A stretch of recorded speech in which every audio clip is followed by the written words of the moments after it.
Welcome back to another Twinspires video preview on the road to the Kentucky Derby. Busy weekend on tap, undoubtedly, and one of the two staples that we'll see Saturday afternoon will be the Grade 1 Arkansas Derby on Saturday afternoon at Oaklawn. It goes as race 12, 7:50 Eastern time, 6:50 local time for the Arkansas Derby. Nick Tammaro here, joined by Emily Gullikson, who handicaps Oaklawn for us at twinspires.com. Emily, pretty fun running of this Arkansas Derby, huh?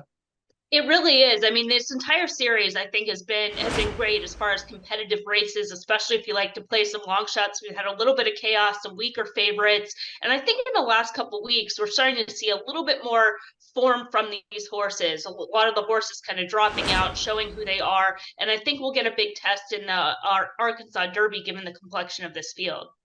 Fingers crossed that we see more form come to the forefront. That's for sure, because it is a crop that needs it badly. Outside, of course, of Florida Derby favorite Forte.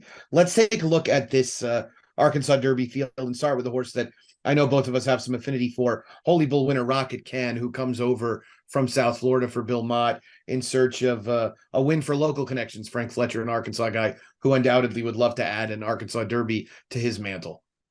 Yeah, I mean, that could be the intention of running here as well as with Forte running out in Florida and finishing second behind him in the Fountain of Youth. And especially with the added ground, seems like a horse that has plenty of stamina, has plenty of foundation, making this third start of the form cycle. He even looks to have come out of the Fountain of Youth very well, watching his works. I know it'll show the bullets on paper, but a lot of times the bullets don't match the visuals. And it seems from my eye that he is holding his form and looks very well in those works. Yeah, I like his versatile running style as well. He came from a little bit farther off of it in the Holy Bull. Granted, he has not been in a particularly fast-paced race, but I don't know. Does this shape up as a particularly fast-paced race to you?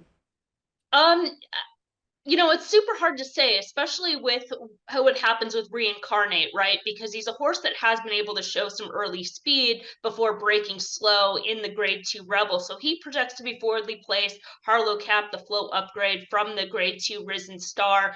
But Two Eagles River, another one that wants to be on or near the lead. So could be, I think it'll be somewhat of an honest pace, but we'll probably take a horse that has some tactical speed, some class, finishing ability, and obviously stamina.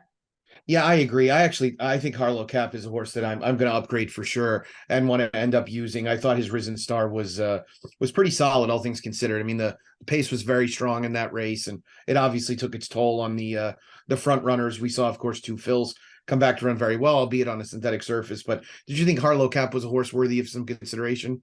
Yeah, I mean, I think if you're just from a pace, if you're a pace handicapper, he's the obvious horse that you upgrade from that race, the way the race shape stacked up. Now, as far as Harlow Cap, he's just as an individual, he's got to get faster. Yeah. His numbers are just a little bit soft coming into this race. He's still going to have to be class and stamina tested. But if you are again a pace player and you think this is the time, this would be the time for him as he's coming out of that race and has a little bit more foundation. The second start for Asmussen after that barn change to have a little bit more time under the care of that trainer as well.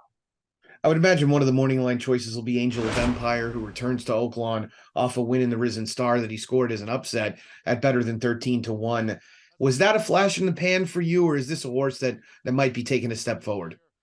He's moved forward with every race, so it's hard to say. Now he has had a little bit more time between starts, and granted, this is 42 days, but he just had to have a little bit more time between starts in those previous races, and then did have the benefit of a great trip, a great ride, as well as that race flow in the Grade 2 Risen Star. So I think this is a tougher test all around. The race part's a little bit higher today. Again, has to hold this form. He's in good hands.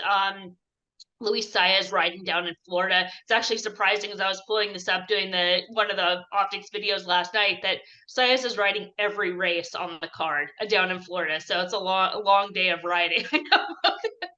Like 14 races by the time he gets to the Florida Derby. So keep that in mind. But in good hands with Flavian Pratt. Pratt's been riding a couple races here at Oaklawn Park, some stakes races, as well as horses from off the paces. He has Wet Paint and the Grade 3 Fantasy earlier on the card. Yeah, the more I wanted to dislike Angel of Empire, as I looked at him, I thought, as far as this race and this crop goes, he's kind of the model of consistency. And he's run well in all four dirt route starts, the only blemish being a second place finish behind a stablemate who really had to run the race that day. So might be just a better horse than I've been willing to give him credit for. a lot of discussion is going to be had about Reincarnate in this race and the trouble that he ran into in the Rebel. I guess, what is your opinion on that trouble and how he fits in here? Yeah, it's interesting because there was the clear trouble. I don't know if it really impacted him as far as a top two position, all things considered. Again, going back to the start, it was the first time, according to my notes and following this horse from the debut, that he's ever broke slow. And so he did have the race flow. He had a good ride under Velasquez, as well as the race shapes. We saw Red Route One, I'm sure a horse we'll get to very shortly, running from off the pace. And Reincarnate did have to steady a little bit behind Bourbon Bash. He started to drift out. But another horse that, like I was telling you before we started to record, how my selection might have been a little bit different a couple days ago, because I just felt like, Reincarnate just makes the most sense. And if I'm assessing him as the favorite, he just kind of feels like the right horse. But the more I just kept thinking about it, I'm like, I just don't know if he's the horse that I want at a super short price. Well, he's super capable. He's moving forward. He has the right connections. He now has a race over the track.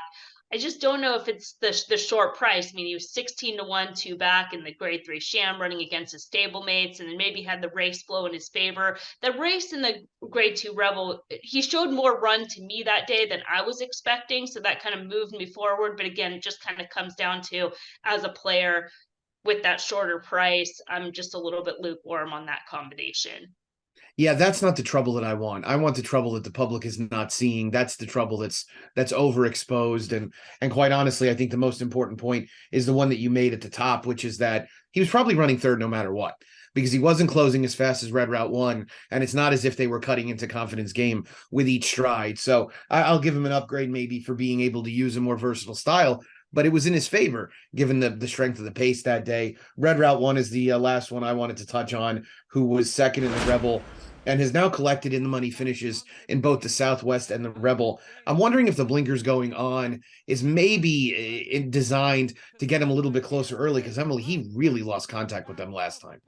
Yeah, and I don't think they were really looking to get as far back last out, and that's probably also part, not just with the blinkers, but with the rider change, as Gaffleon has been aboard in the past, and was a little bit closer when Gaffleon was aboard in the past back at Churchill Downs. That also a two-turn race, so keeping him a little bit closer is probably at least the intention. I think the intention does come into play with the blinkers on, with the rider change, and have the foundation. But again, just another horse that tends to run from off the pace and does have to show a little bit more in order to get that win.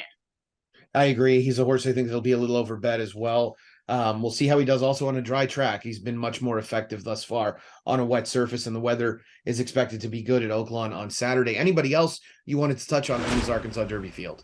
Yeah, I mean, the more I kind of work this race, there's the obvious class and distance questions on number one Bourbon Bash, but I think he's worth a mention, and maybe on his best day can get a share at what's going to expect to be another big price, because he did show some run in the grade 2 Rebel, and he showed that middle move in traffic when the race shape was picking up. It was a pretty fast part of the race, and then he did lack some finish late. You can kind of contribute that again to maybe making that middle move or class or distance. Those are factors that he still has to prove, but when you have these long shot runners, you're getting compensation in that from that aspect. So again, he's a horse that's a super long shot to win the race, but one I'm thinking maybe he's going to kind of sneak along for a share, and that's why I left him. When we have the expert picks up on the TwinSpires app site later, he'll be in my top 3 for that reason.